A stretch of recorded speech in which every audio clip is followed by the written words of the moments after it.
Hi అండి, ఎలా ఉన్నారు? బాగున్నారా? బాగుండాలి అని కోరుకుంటున్నాను.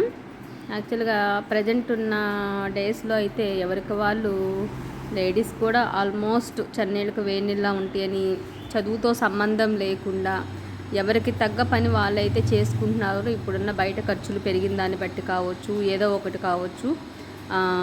సో ప్రతి ఒక్కళ్ళు కూడా బిజీగానే ఉంటున్నారు. మార్నింగ్ ఇంట్లో చక్కదిద్దుకోవటం, చూసుకోవటం, వెళ్ళిపోవటం, ఈవినింగ్ రావటం, మళ్ళీ హరిబరిగా అన్నీ చూసుకోవటం, చేసుకోవటం. కొంతమంది షెడ్యూల్ ఇలా ఉంటుంది. కొంతమంది ఇంట్లో పెద్దవాళ్ళు ఉన్నారు అనుకోండి, వాళ్ళకి కొంచెం పీస్ ఆఫ్ ఉంటుంది అనమాట. వాళ్ళు వెనకమాలన్నీ చూసుకుంటూ ఉంటారు కాబట్టి వాళ్ళ వరకు వాళ్ళు చేసుకుంటారు, వెళ్ళొస్తుంటారు. మిగిలిన రిమైనింగ్ వీళ్ళు చూసుకుంటూ ఉంటారు. బట్ కానీ ఎవరైతే గృహిణులుగా ఉన్నారో వాళ్ళైతే నిజంగా చెప్తున్నానండి, 100% నా ఒపీనియన్ ప్రకారం వాళ్ళు అసలు లక్కీయెస్ట్ పర్సన్స్ అనమాట. నిజంగా ఇంట్లో ప్రశాంతంగా ఉండి, ప్రశాంతం అంటే వాళ్ళు ఖాళీగా కూర్చుంటున్నారని కాదు, బయట ఒక సొసైటీని ఫేస్ చేసి ఒక వర్క్ చేయటం అనేది చాలా హెడేక్. నిజం చెప్పాలంటే అక్కడ మనకు 1000 రూపాయలు వస్తుందా, 10,000 వస్తుందా, 1,00,000 వస్తుందా సెకండరీ. బట్ కొలీగ్స్ అందరినీ మేనేజ్ చేసుకుంటూ, చుట్టుపక్కల వాళ్ళందరినీ మేనేజ్ చేసుకుంటూ ఒక సొసైటీలో ఒకటి లీడ్ చేయడం అంటే చాలా హెడేక్. అది ఫేస్ చేయటం లేడీస్కి. బట్ అవన్నీ ఫేస్ చేస్తూ జాబ్ చేస్తున్నారు అంటే కొన్ని ఏదైనా సిచ్యువేషన్స్ వల్ల కావచ్చు, లేకపోతే ఎవరి వర్షం వాళ్ళకుంటుంది, దానికోసం వాళ్ళు చేసుకోవచ్చు. ఈ చికాకులు ఏమీ లేకుండా మన ఇంట్లో మన వాళ్ళకి మనం పెట్టుకుంటూ, మనం చేసుకుంటూ, మన పిల్లల్ని మనం చూసుకుంటూ, హ్యాపీగా ఇంట్లో వాళ్ళకి పని చేసుకుంటూ, మన పని మనం చేసుకుంటూ ఉన్నామంటే చాలా పీస్ అండి.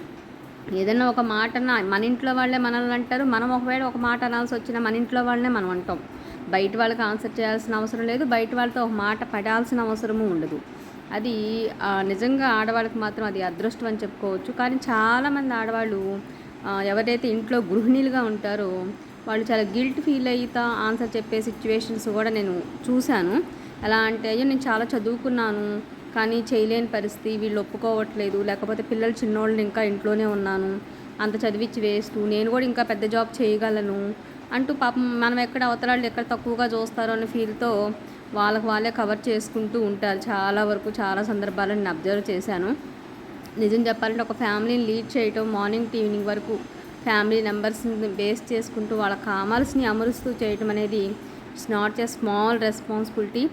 ఈక్వల్ టు 1,00,000 జాబ్ చేసే ఒక సాఫ్ట్వేర్తో కూడా సమానమే అవుతారు వీళ్ళు. సో ఎందుకంటే ఫస్ట్ ఇంటి గెలిచి రచ్చగలవాలి.